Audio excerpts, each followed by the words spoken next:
Welcome to the Weekly Wind Down. I'm your host, Monique J. And as I stated last episode, Miss Bridget was such a great guest. We had to have her stick around because we needed to do a part 2. I've always talked about, and we kind of all deal with the issue. Well, for me, not everybody, but I'm sure me and Bridget being women who have businesses, who take care of our businesses and who take care of our families and do the different things on our own, we're labeled as the strong Black woman. Right. And I wanted in this episode to kind of deal with that strong Black woman complex, wonder or figure out if it's a compliment, right, or if it's a tear down. So on this episode, we're dealing with strong Black woman. We're bringing back my special guest, Miss Bridget Battles, for part 2. So make sure you get your notebooks, you get your glass of wine or your drink of choice, and come back for the Weekly Wind Down.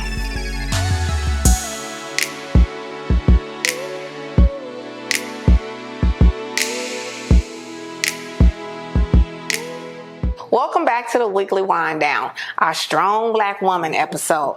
Now, if you watched part 1, you know that Miss Bridget shared with us that she is, if we had to put a title on it, she's a lesbian Black woman.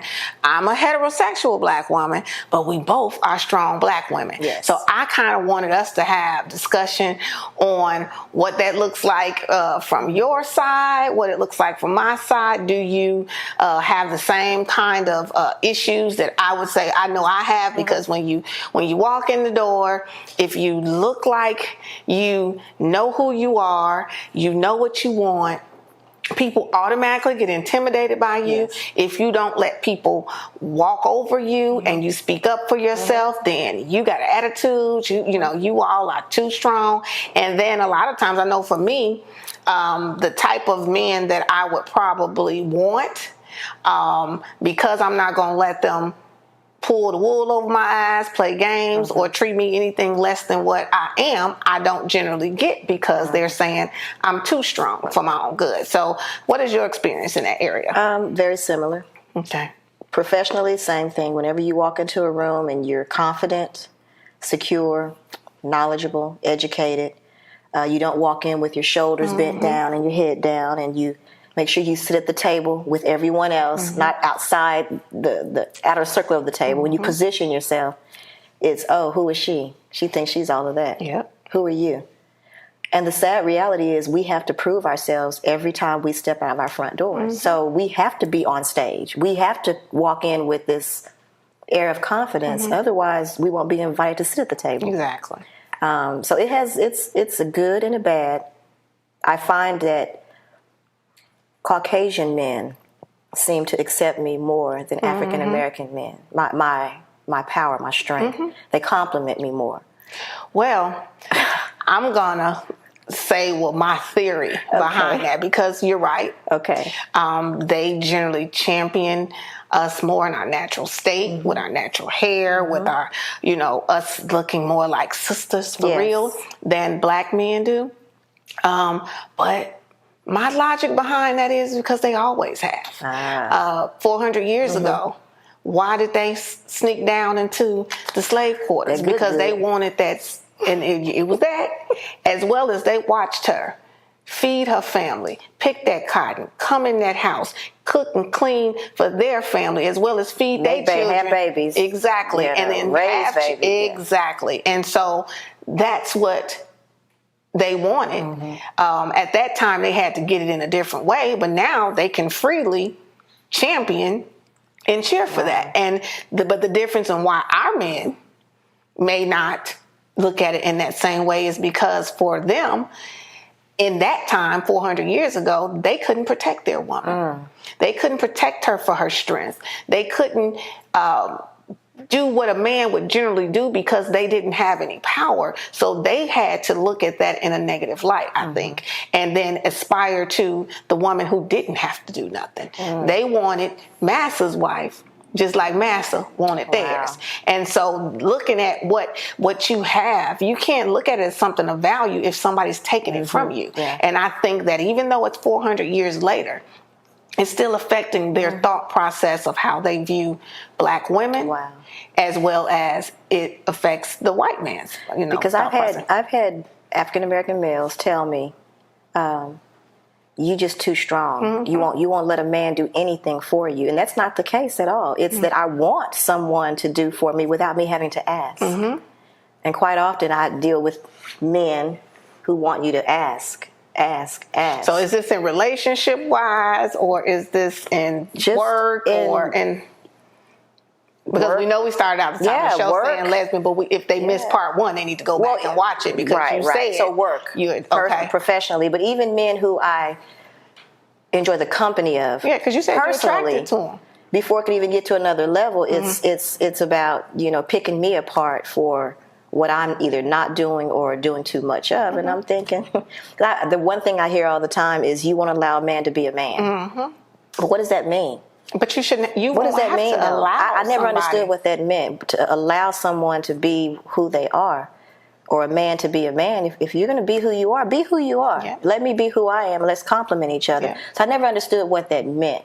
Or you talk like a man, or you cuss like a man, or you act like a man. Yeah. What does that mean? But you said in part one that you grew up with 2 brothers. Right. I grew up under 4 brothers who are all older than me. So you had to be tough.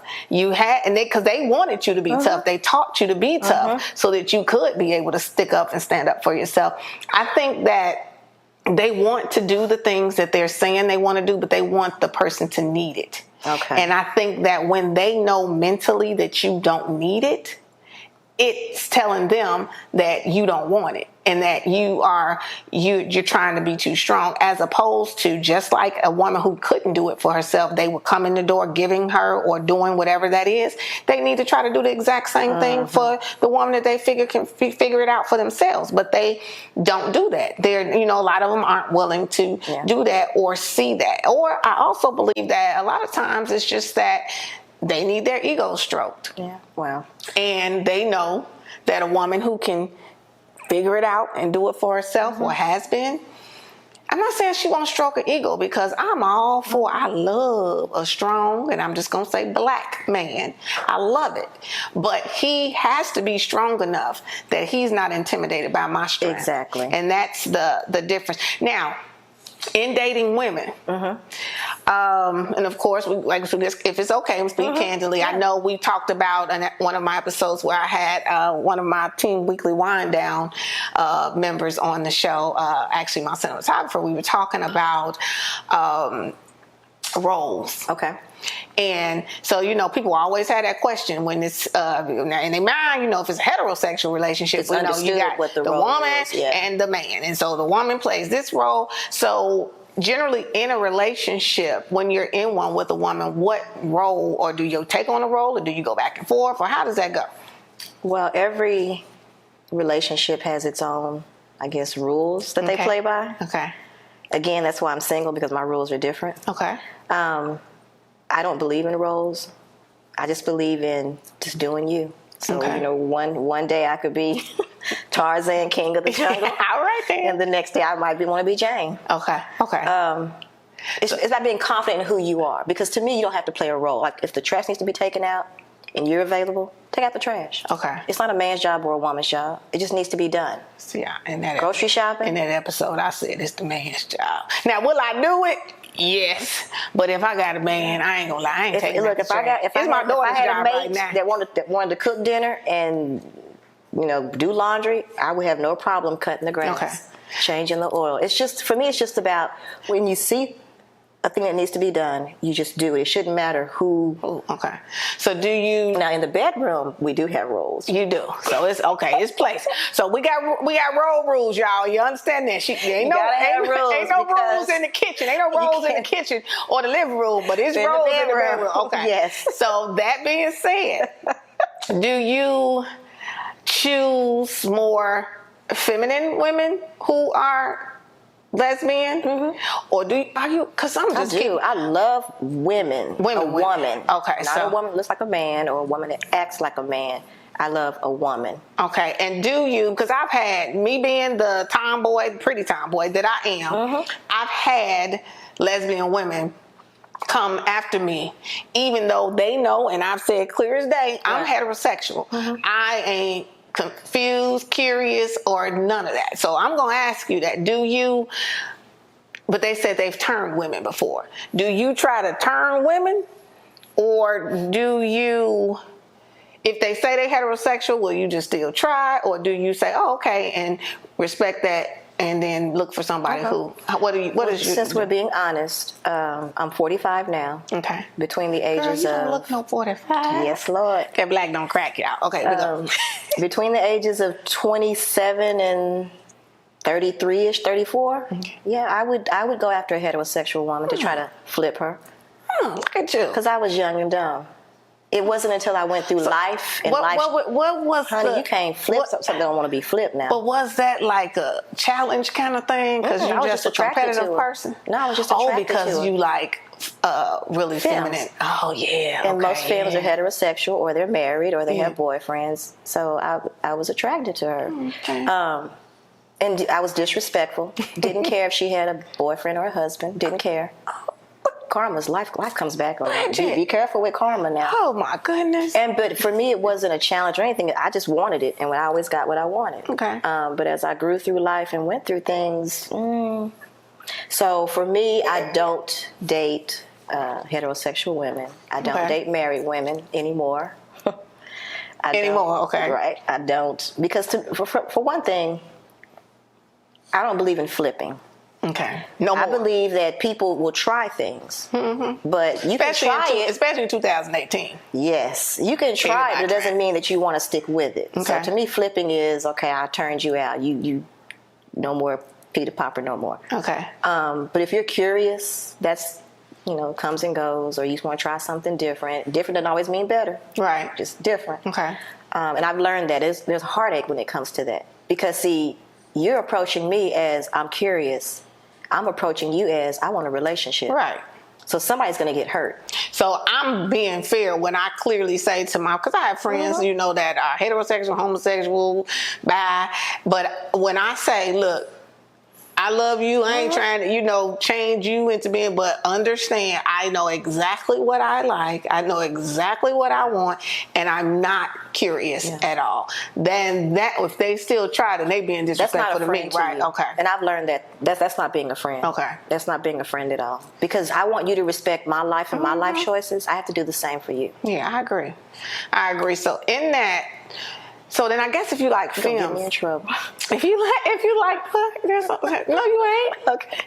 If you like films, then they don't have a problem with you being a strong black woman. Not at all. Right? Not at all. Okay. They love. They have their cake, ice cream, and they like sherbet on the side. All right. You got everything. Girl, I'm sure this conversation then got people. Plus, I'm a good cover. So think about it. When you take me out in public, if you want to be with a woman, but you don't want anybody to know you're with a woman, I'm a good cover. You know what? You're absolutely right, because I'm just going to talk about, when we used to be hanging out, I used to have so many guys come and ask me. And I need a drink on that. Yes, ask me you like. Took me back. you was with your significant other, and they like, Monique, I know what you're saying. But no, because you out together. Obviously, I didn't know if you wanted people to know or didn't, but they were so confused. Them poor men thought both of y'all was so fine, and I promise, I got a shot. I'm like, okay, I don't think you do, but hey, so it's funny that you say that, but what's crazy and great now, because of course everybody, especially men, but that's the thing about men with me, but you know what?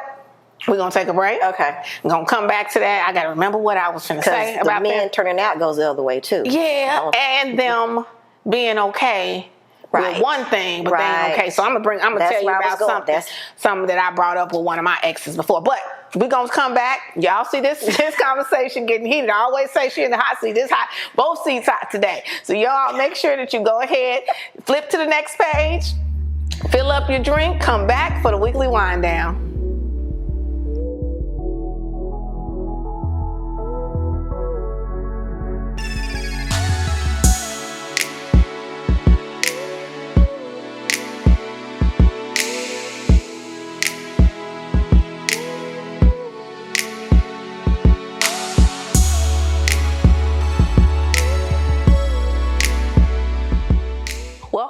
weekly wind down. We're going to jump right back in because I had a good question, a good topic I was about to bring up. So we're getting right into it.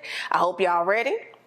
So as I was going to say, these men, we were speaking, on the two women being together and this and that, and how it's so okay for the man, he's, it's no problem if you want to be. Well, it's no problem if you want to be with another woman as long as he's there. So is that, okay, so tell me what you think about that, first of all.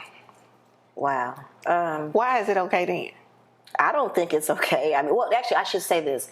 What couples decide to do in their relationship is okay with them. Has nothing to do with right. This is our opinion. We say that all the time. It ain't for everybody. My opinion, though. you got the rapping on that one. Okay. It cannot be a double standard for me. Okay. And that goes back to honesty. Because truth be told, if you're okay with her with another woman while you're there, then you should be okay with her with another woman when you aren't there. What's the difference? Because they're afraid that she's going to end up not wanting him no longer. So he's not being honest with himself or her. Because really he says, I want this. But it's all about do you really him. Want that? Well, that's because he's looking for his fulfillment and how that, it's so funny. That's going to be an issue on down the line. It might be okay for, a couple of months or whatever, but it's going to be an issue eventually. Especially if they keep the same woman. Now, if they keep flipping. Because then you get attached, and women get attached to each other easily. And women are emotional beings, and we are looking for emotional connection. And a lot of times that's where the male-female relationship lacks because men are not soft. That's why we want them. Right. And a lot of times they don't get us emotionally. So now you keep bringing the same woman around, and then she already got the little bit of the, the masculinity behind her, and then she understands what you're going through, and she can be more compassionate. Go to the store and buy some equipment. Exactly. Well, I just have to bring this up. I was dating this guy, and of course, like all men, they want a threesome. Okay. I told y'all we real talk here. So he was bringing up a threesome. He understands my point of view on, homosexuality for me. It's fine for anybody else. He kept on, no, but it's not. You see a lot of people. I said, how about this? I'll consider a threesome with another woman if you consider a threesome with another man. But now, let me explain to you. First he was just like, well, no, that's kind of like running a train. No, I want both of y'all. Correct. Just like you want the two women to do, I want both of y'all to be. He was, no, I'm not gay. I said, well, I just said neither am I. Right. So what's the difference? And I said, so when we can agree that you're willing to give me what I'm asking for, then baby, I'll think about giving you. You need to know this is about 13 years ago. Never brought it up again. He never brought it up again. I don't understand that. I don't either. But that's because they say it's more natural for two women to be together than it is two men. But then when a woman is with another woman that she doesn't want to be with you, then she's all kind of B's and H's and whatever. It's like, I don't understand what. It really messes with their ego.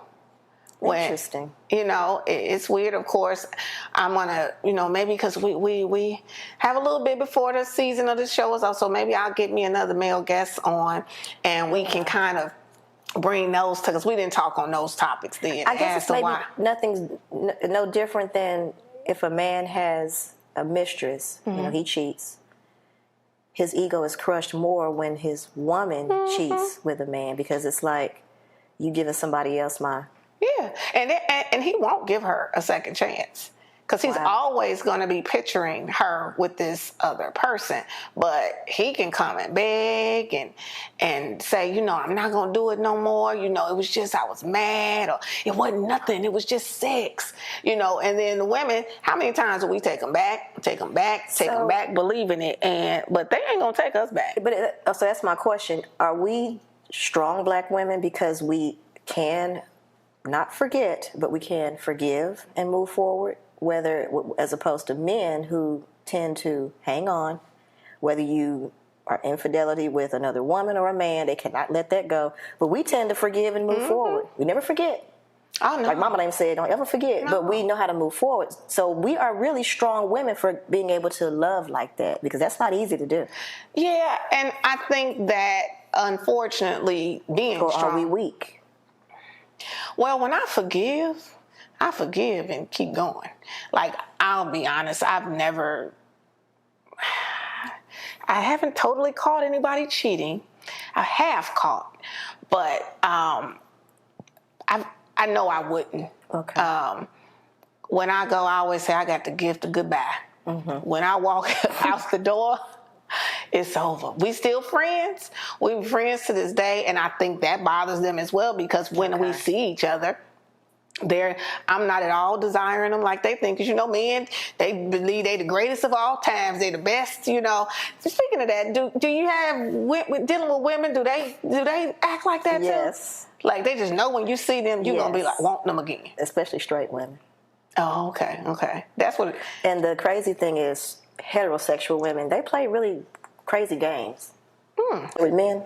And I'm thinking, why would you play a game with another woman that you play with a man? Because we know the same game. And we cats. We know the same game. So why even go? But do you mind giving me an example? One example of a game? You go out on a date, and then, what's the ghost texting, where you text them the next day, and then you don't hear from them like 2 or 3 days. Mm-hmm. That they ignore, they put you on ignore, play hard to get. Oh, okay. Women do that to women too? Yes. All right.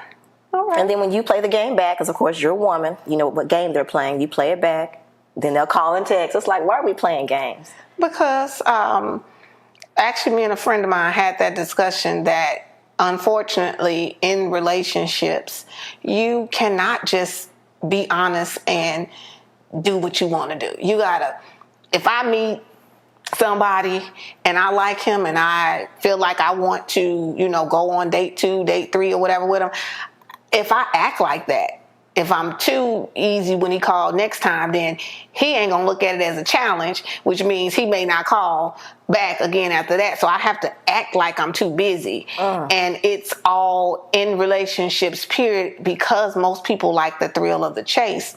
You cannot just do what you feel comfortable with. You have to keep acting like you're not into somebody. Because I'm sure it's times you've met somebody and in that first conversation, or that first date, I'm really digging this person, and right now I'm single, I'm not really dating anybody else. They keep going like this, I'm only gonna be dating them. But you feel like that, but you can't act like that. Okay. Because if you act like that, they gonna think, what's wrong with you? Or you too desperate, or you too, why you don't have nobody else? But it's like you said, you're 45, I'm 48. Game playing is over. Exactly. I know what I want. If I meet you and you kind of looking like it, now we just talked about representative. They might be their representative.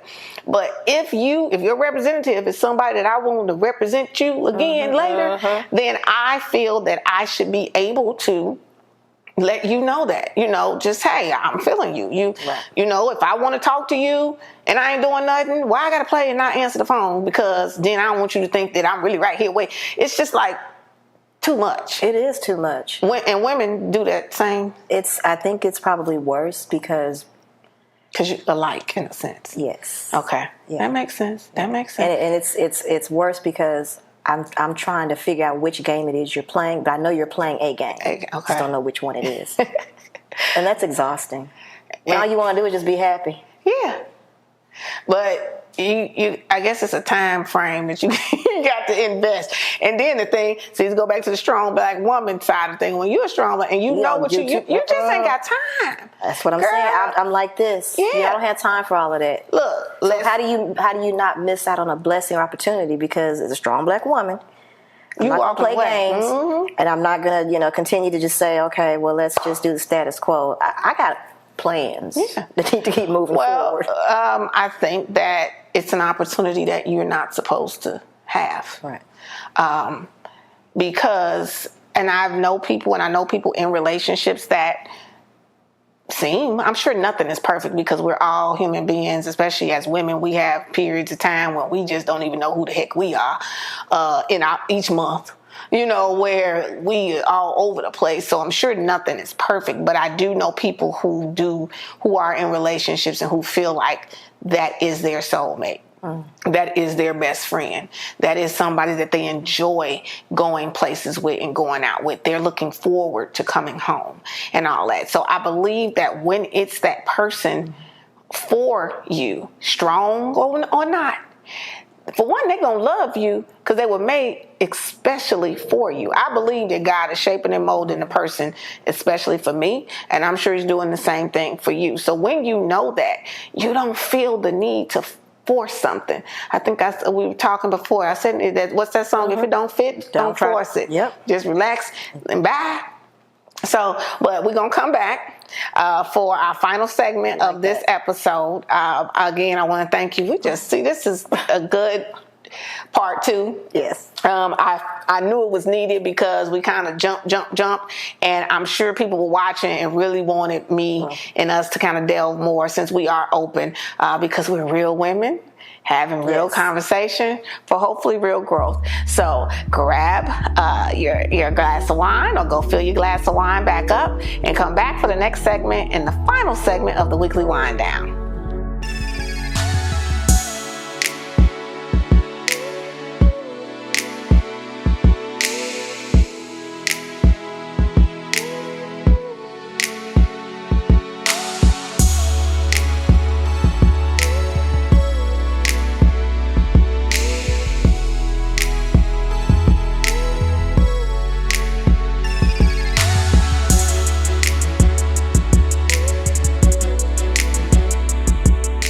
Welcome back to the Weekly Wind Down. I'm your host, Monique J, with my special guest, Ms. Bridget Battles. If you all missed the first 2 segments, I feel sorry for you. You need to definitely make sure you watch them, because we have been having some great conversation on the strong black woman complex, or I want to call it complex, topic, curse, whatever people may want to call it. But we've just kind of been talking, having good conversation, and just letting it flow. In this final segment, I wanted to deal with how being a strong black woman affects your finances, how it affects how people view you. And what I mean by that is, like, I don't walk around with a frown. Even if my bank account ain't right. Because I'm strong, I don't carry my problems on my face or on my shoulders. And that being the fact, a lot of times it makes people think that your life is perfect. Everything is right. Everything is fine.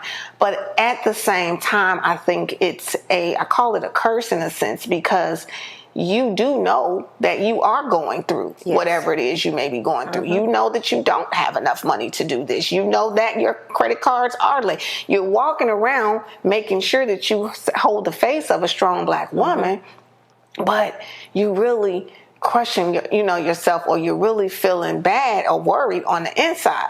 We talked in part 1 about just mental health issues, and how people hiding who they are in regards to sexuality and things like that can lead to mental health issues. I think that it can lead to mental health issues in trying to maintain the strong black woman image when you aren't honest. But should you let people know you having a hard time? I mean, I'm not sure. What do you think you should do? Well, I'm glad that you asked me that, because part of my growth for the last 2.5, 3 years is being okay with asking for help. Okay. Because having been a strong black woman, and being a strong black woman, having been raised as the kind of woman that you don't ask for help, you can do everything on your own. You can take care of everything on your own. If you need help, you go figure it out yourself, and you work it out yourself. I was told that crying was a sign of weakness, and asking for help was a sign of weakness.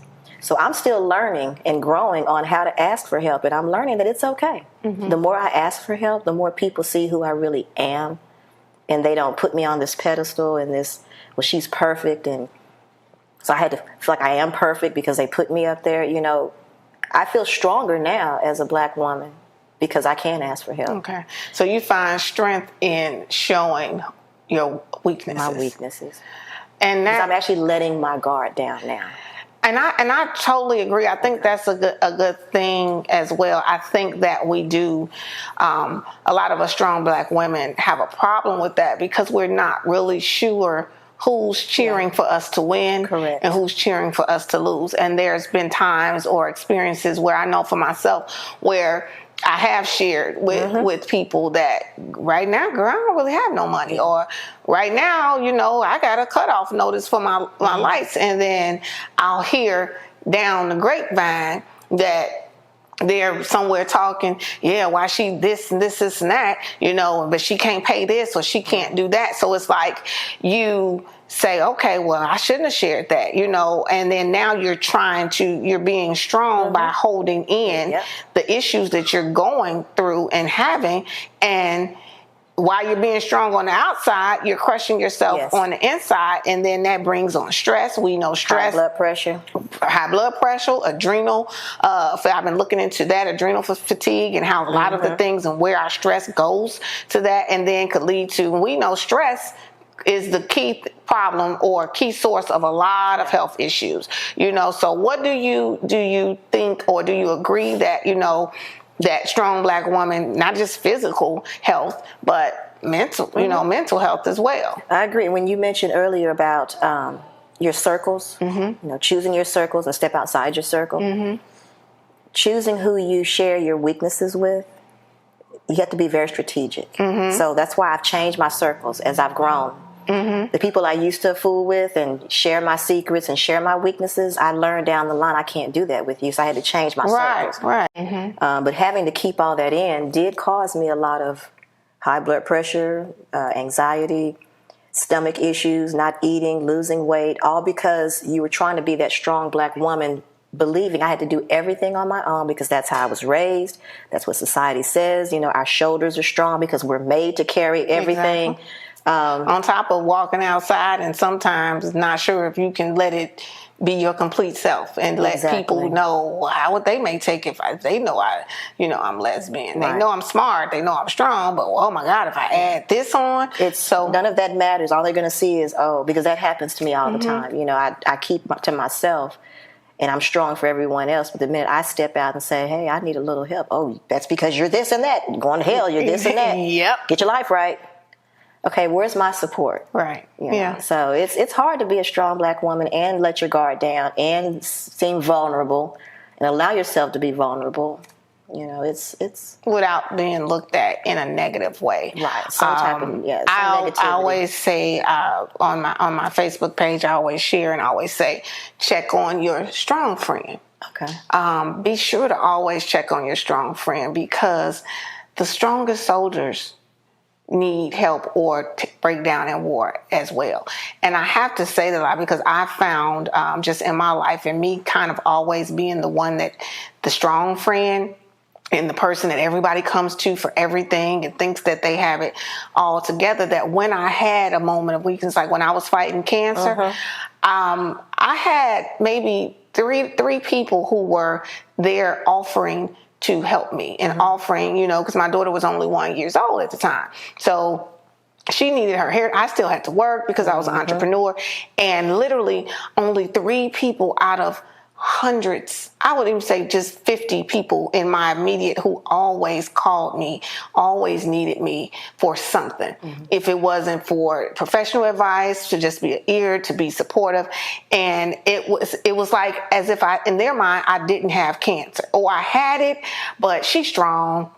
She getting up every day. She going to work. She look fine. They're not understanding. Yeah, she doesn't look sick. Yeah, being strong is the only option that I have at this moment, because I do have 3 children. I have a mother who's fighting cancer at the same time. I am self-employed, so I have to do what I have to do. But if I'm somebody who has always been there for you, why would you think somebody who is battling cancer, have 3 children, under the age of 17, 1 year old, whose mother, she's her only child who's battling, why wouldn't you think that person needs you to come possibly cook food for the kids, or come comb the daughter's hair? She's taking chemotherapy, she's taking radiation, and I realized that's because, in a sense, being strong was a curse for me, because it made people think that she gonna be all right. Do you ever get, because I have people that will ask things of me or ask me to attend things, and I very rarely say no. But when I do say no, I hear about it, and it's like, don't you know that if I truly could, I would, because I have. If I cannot now, I just cannot. And it's like, why is that? It should be okay. You should say, you know what, sis, that's okay. Well, that's because you are strong, and we've been strong, and being strong, you make yourself do things that you don't feel like doing. If you, especially being a business person, if you're a business person, you know that your business is going to grow from the support of others. So you're thinking, let me make sure that I support these people, because I hope, eventually maybe I may need them to support, but you can't, you get what you put out. So you don't want to ask somebody for something that you're not willing to give. Right. What I realized in my strength, because I was saying I was strong, but I felt like I wasn't strong where I needed to be. And that's because I was doing a lot of things for other people. I was doing a lot of things based on what would make other people happy. And it wasn't until literally that battle with cancer, and then just some of these years, where I realized you're breaking your neck going to every party, breaking your neck going to every event, breaking your neck answering the phone every time for these people who are not and have proved that they're not going to do the same for you. So once I saw that, I figured strength is recognizing who you should be strong for. Okay. And not trying to be and give that strength to everybody. Or if I'm going to make myself do something I don't feel like, now I do it. That's why I have the nonprofit. I do it for children. Because children are straight out. They don't have ulterior motives. Right. A lot of times adults, especially when you're dealing with women. Right. A lot of times there's a motive behind why they're in relationship or friendship with you. And so, I'm strong. I'm strong, and I'm saying, no, I can't come. I can't be there. And because for my health, for my sanity, because I know that I am dealing with these other things that I'm dealing with, and then trying to deal with them, be everywhere. It's just a hard thing to do. So I think that we have to figure out or accept that there's nothing wrong with being considered a strong Black woman. But a lot of times your strength is showing and being willing to your weaknesses. Like you said, ask for help when help is needed, and knowing for sure who you can share those weaknesses with. And if you have people in your circle that you can't share with your weaknesses with, they shouldn't be in your circle. See, you said that. We said on another episode, I always like this quote that I say, everybody doesn't deserve to sit in the front row of the theater of your life. Right. And that is when you figure that out, and who that is, for one, you have a lot less people to tend to. And then you being strong, you're not worn out, because you're trying to take care of all your stuff and trying to help everybody else stuff. Well, Bridget, I want to thank you so much for being willing to join me for part 1 and part 2. I know that our conversation has helped somebody if they're willing to be honest with themselves. I definitely want to make sure that if you are someone who is dealing with any of these issues that we spoke about, especially when you're walking around feeling uncomfortable in your own skin, nobody can tell you who you are when you know who you are. Nobody should tell you who you should be. You should, first of all, God created you as you are for whatever reason that was. If He created you, He loves you regardless. And so you have to accept that. And if you have anybody in your life telling you otherwise, and I don't care who it is, it could be family members, it could be friends, you have to good people in your life who accept you as is, lift you up, cheer for you, praise you, and allow you to be who you are. If you don't have somebody like that in your life, there are all types of, we're going to have them at the end of the show, credits for suicide prevention, information on therapists, or how to contact a therapy hotline. There are even therapists that work just over the phone. Myself, I am a life coach. There's going to be people that you can reach out to, so that we want to make sure that the strong Black woman is literally strong from all aspects and not just what she looks like on the surface. So again, I want to thank you so much for tuning in to the Weekly Wind Down. We're going to wrap up the show with the Monique J Thought. So get your pens and your papers out. Be ready to come back. And at the end of the show, we're going to give you that Monique J Thought. Thanks for watching the Weekly Wind Down.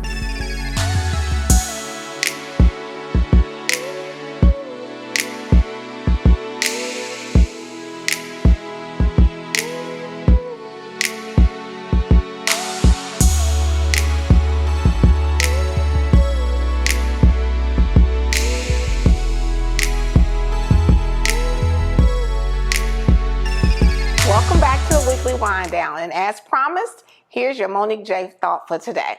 So this is speaking on goals.